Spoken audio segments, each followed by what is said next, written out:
Welcome back to the Gun Dungeon, guys. We're doing another gel test today. Got some more oddball boutique type ammo. This is the Liberty Ammunition Civil Defense again, but this one is chambered in 45 ACP plus P, 78 grain projectile going at advertised 1900 feet per second. So it's a lead-free cartridge. I'm assuming it's going to be frangible like the last one on 9mm. Got the chrono set up. We'll see what velocities we're getting. I'm going to do it a little bit different today. First off, I'm going to be using this XDS 45 short 3.3 inch barrel, about as short as you're going to get a 45 ACP for a carry gun. To me, this is what matters, because that's what most people are going to carry, short barrels. So I'm going to shoot 2 rounds through this gun, 4 layers of denim into the gel block. I only have one gel block set up. I can't imagine we're going to go more than 16 inches. If we do, I'll grab another gel block and we'll stop it. But I'm going to shoot 2 through this. Then I'm going to use a 5-inch 1911. I'm going to try to get 2 shots through this one as well, but I can't. If we get the 4th shot in there and can tell what's going on, I'll be surprised. I have a premonition that these are going to be pretty catastrophic right at the entrance, so it's probably going to cloud up a lot of the block. The block that I have today is not super clear. It's a reused block. As I said, I have an idea these are going to be pretty catastrophic, and it's probably going to ruin this block to be melted down and used again anyways. So anyways, that's what we got lined up. We'll get everything going here, turn on my chronograph, get some shots in the gel, and see how it goes.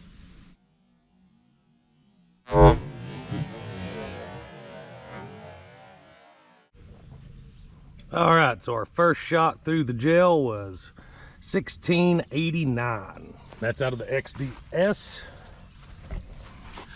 Wow, look at that. Pretty catastrophic expansion, fragmentation, whatever you want to call it. Then there sits our base, little watch battery. Let me grab my tape, come right back. Sorry for the lack of preparation there. But as I was saying, there's the base. Didn't think we were going to need that second gel block.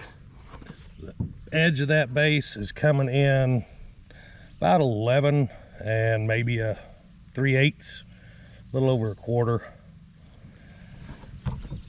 But there it is.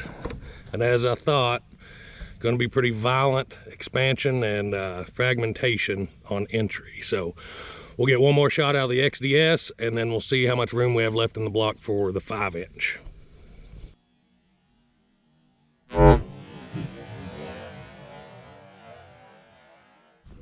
XDS shot 2, 1618. Jim went for a ride on that one. He was probably 12 feet away at the end of the table. You can see that second shot was the top shot.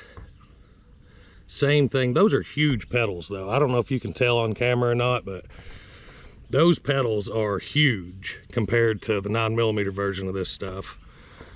There's our base setting higher. Looks like there's actually a little bit of denim in there with that base. And that one's setting close to the top, so we can see we are exactly 11.5 inches of penetration right to the edge of that, the base of that bullet. So not too terrible. Still not meeting our 12 inches, but that's pretty violent. Ready for another ride, Jim? This next one's gonna be coming a little faster, buddy. 1911, 5-inch.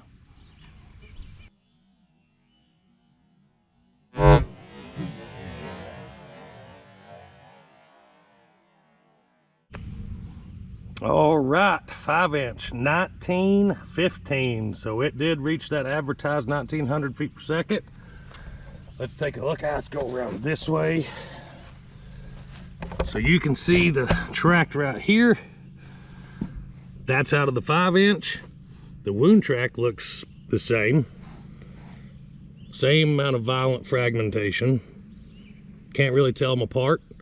So I don't know if that velocity helped that much as far as terminal performance or not. And there sits our bullet. You can see the penetration of all 3 real close. You can see right there it is. coming in about 11 1/8 to that one. So I actually got a little less penetration from that base, but honestly, they're all three right there, right in a line. I don't think that extra velocity actually helped anything from a terminal perspective in this gel block. Granted, that's not human tissue, but it is what it is. And guys, I have bad news. Jim took another catastrophic hit. Poor Jim. All right, guys, so I'm not going to put another shot in there from the 5-inch. This block's getting pretty clouded up. Can't really tell a whole lot what's going on. The shots, they spread out. The fragmentation spreads out so much at the first of the block. They're starting to overlap already anyways, but as we can tell, the extra velocity from the 5-inch didn't really add a lot as far as gel performance anyways. It may, from on a terminal performance in a self-defense scenario, I don't know. But just the performance in the block, it all looked pretty similar. So we did reach our 1900 feet per second advertised velocity out of a 5-inch, so we can't say they're lying there.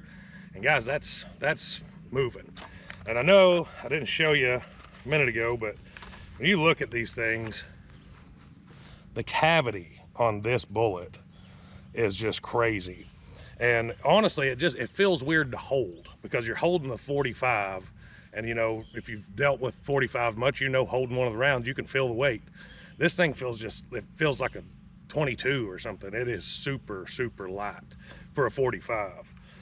So, but yeah, I mean, good performance. If you like that type of performance, I prefer some penetration from a handgun, but these things do carry a wallop, as you can tell within the first 3-4 inches or so.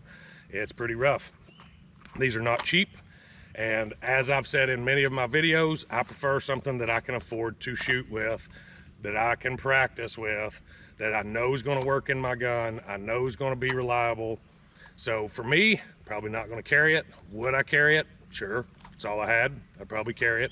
Or if it's, I mean, only had full metal jacket, I'd probably carry this over full metal jacket. But either way, to each their own. Y'all let me know what you think in the comments below. Hope you enjoyed today's video, guys. Until next time, stay tuned.